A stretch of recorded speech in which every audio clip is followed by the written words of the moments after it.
আর আপনারা মনে করতে পারেন হুজুর এই যে সংগ্রামের কথা কইতেছে, হুজুর মনে অন্যদিকে যাইতেছে, হুজুর মনে হয় রাজনীতি আলোচনা করতেছে। ভাইজান, কোরআনের আয়াতের কথা বললাম, এটা কি রাজনীতি? এই আয়াতকে আপনি বাদ দিতে পারবেন? শক্তি ক্ষমতা আছে, পারবেন না ঠিকই, কিন্তু যখন আলোচনা হবে বক্তা আসার আগে বলে দিবেন খবরদার এই আয়াতের আলোচনা যেন না করেন। কথা বলেন।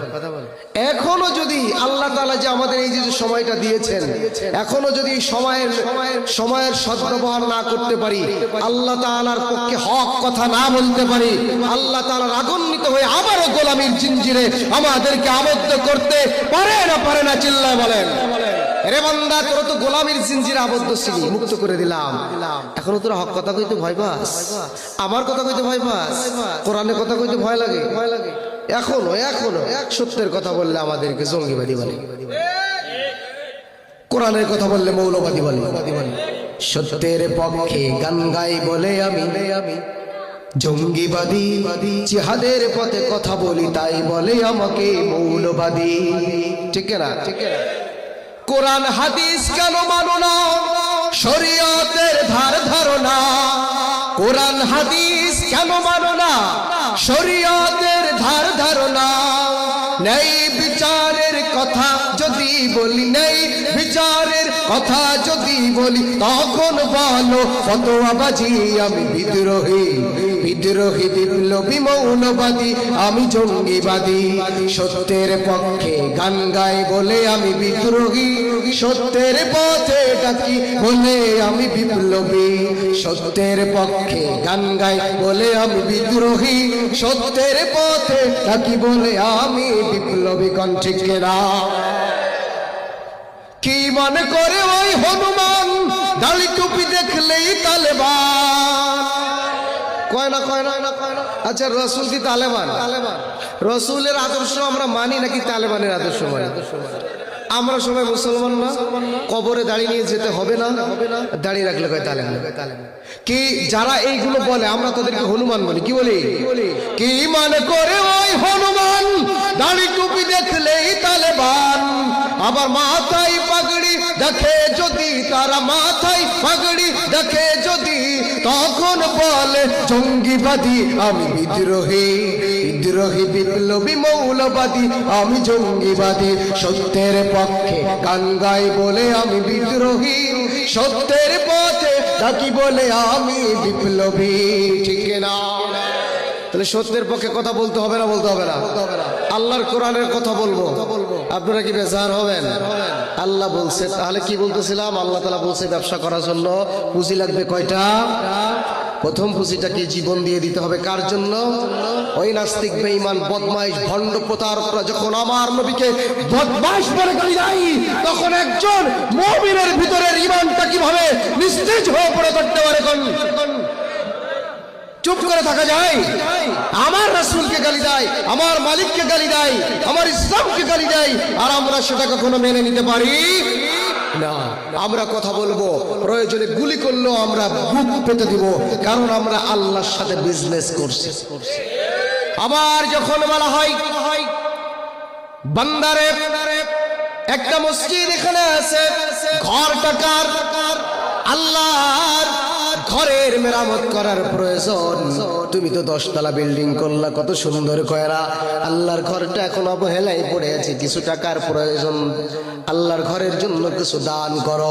তখন আমরা কিন্তু পিছু টান দিই। কথা বলেন ঠিক নেই? এই যে আল্লাহ তখন বলে বি আমওয়ালিকুম, ও বান্দা তুই না আমার সাথে ব্যবসা করছিলি, চুক্তিবদ্ধ হয়েছিলি, ঈমান আনছিলি, চুক্তিবদ্ধ হয়েছিলি, তাহলে কেন রে আমি মাল খরচ করার যখন সময় হলো তুই পিছু টান দিলি? তুই তো আমার সাথে মুনাফিকি করলি। কি করলি? কথা হয় না। আল্লাহর সাথে মুনাফিকি করা হয়েছে না? আল্লাহ বলছে চুক্তি যদি করে ফেলো তাহলে আসো পুঁজি নিয়ে ব্যবসা করি, তুমি আর আমি। তাহলে চুক্তি করার পরে আমরা যদি আল্লাহর সাথে বেঈমানি করি, টাকা খরচ করার সময় যদি বেঈমানি করি, তাহলে আল্লাহর সাথে বেঈমানি হয়ে যায় না? মুনাফিকি হয়ে যায় না? আল্লাহর সাথে মুনাফিকি করে আবার জান্নাতের আশা করি, সম্ভব? কথা বলেন। এই জন্য ভাইরা আমার, যখন সম্পদের ডাক আসবে, দেখেন আমি গতকালকের আগের দিন আমার এখানে মাহফিল হয়েছে, আমি দেখলাম এই পাশে একটা চেয়ারে একটা পঙ্গু লোক বসে আছে, পঙ্গু, খুব কাছে। তো আমি ভাবছি হয়তো মেহমানদারিতে শরীক হওয়ার জন্য আসছে। পরে মাহফিলের পরে, কালেকশনের পরে, মাহফিলের পরের দিন গিয়ে আমাকে যে টাকা উঠাইছে সে বলতেছে যে ভাইজান একটা পঙ্গু লোক, আমি বাজারে গিয়ে আজকে বাজারে গিয়ে দেখলাম ও ভিক্ষা করতেছে। তো বলতেছে দেখছেন এই লোকটাকে চিনেন? আমি বললাম হ্যাঁ, তো স্টেজের সামনে বসছিল। বলে ও কালকে গোপনে 500 টাকা দান করে বলছে কেউ যেন আমার নাম না জানে। জোরে কোন সুবহানাল্লাহ। চিন্তা করছেন? ওর মতো মানুষের 500 টাকা দান করার কথা, আজকে আবার ভিক্ষা করতেছে। আমি টাকা দিয়ে পকেটে বের করে বললাম ওকে বড় একটা অঙ্কের টাকা দিয়ে আস। তাহলে বোঝা গেল যে আল্লাহর সাথে ব্যবসা করাটা এত সহজ না। আল্লাহর সাথে ব্যবসা করার জন্য মন তৈরি করতে হবে, যেমনটা তৈরি করেছিলেন ইব্রাহিম আলাইহিস সালাম। চিনেননি? আমাদের কি হয়? যেরকম কি হয়? কি এর পিতা? আমি তো ভাবছি 17 বছরে ভুলে গেছেন। পোলাপান মাঝে মাঝে মক্তবের পোলাপানে জিজ্ঞাসা করলে আওলায় হলে, তো ভাবছি আপনারা ভুলে গেছেন কিনা। জোরে চিল্লায় বলেন আমাদের জাতির পিতাকে, আরো জোরে বলেন আমাদের জাতির পিতাকে। আকাশ পাতাল ভেদ করে গগন বিদারী আওয়াজ দিয়ে বলেন আমাদের জাতির পিতার নাম কি? হযরত ইব্রাহিম আলাইহিস সালাম ঘরের ভিতরে বসে আছেন। এমন সময় ঘরের বাইরে কে যেন মধুর সুরে আল্লাহ বলে ডাক দিলেন। ইব্রাহিম আলাইহিস সালামের মনটা আর মানতে পারল না, লাফ দিয়ে ঘর থেকে বের হয়ে আসলেন। বাইরে এসে খুঁজতেছেন এমন মধুর ডাকটা কে দিলেন।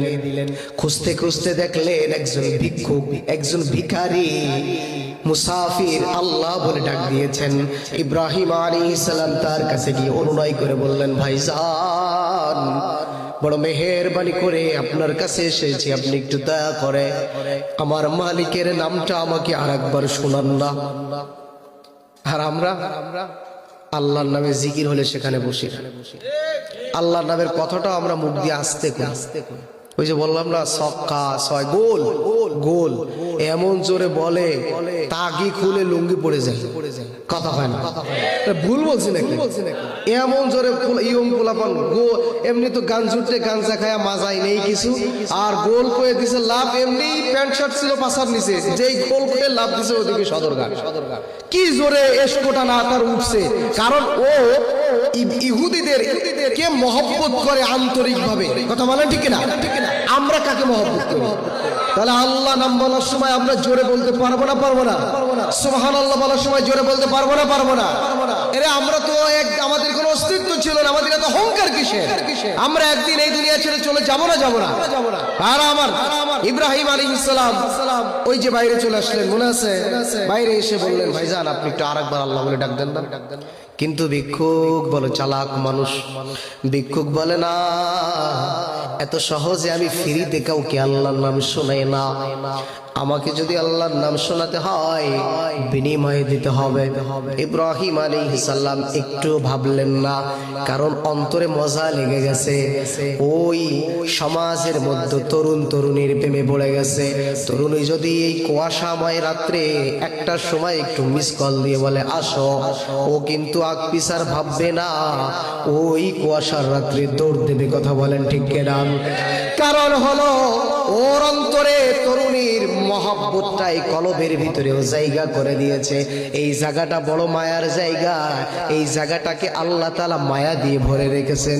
এই মায়াটা তুমি নেগেটিভও করতে পারো, পজিটিভও করতে পারো। চিল্লায়া বল। এখন বান্দা তোমাকে আমি স্বাধীনতা দিলাম, আকল দিলাম, জ্ঞান দিলাম। তুমি গরু নয়, তুমি ছাগল নয়, তুমি আকলওয়ালা। তুমি আকল দিয়ে যদি এই মায়ার জায়গায় যদি অবৈধভাবে নেগেটিভ কারো জায়গা দিয়ে থাকো, সেটা তোমার ব্যাপার, ফয়সালা হবে কোথায়?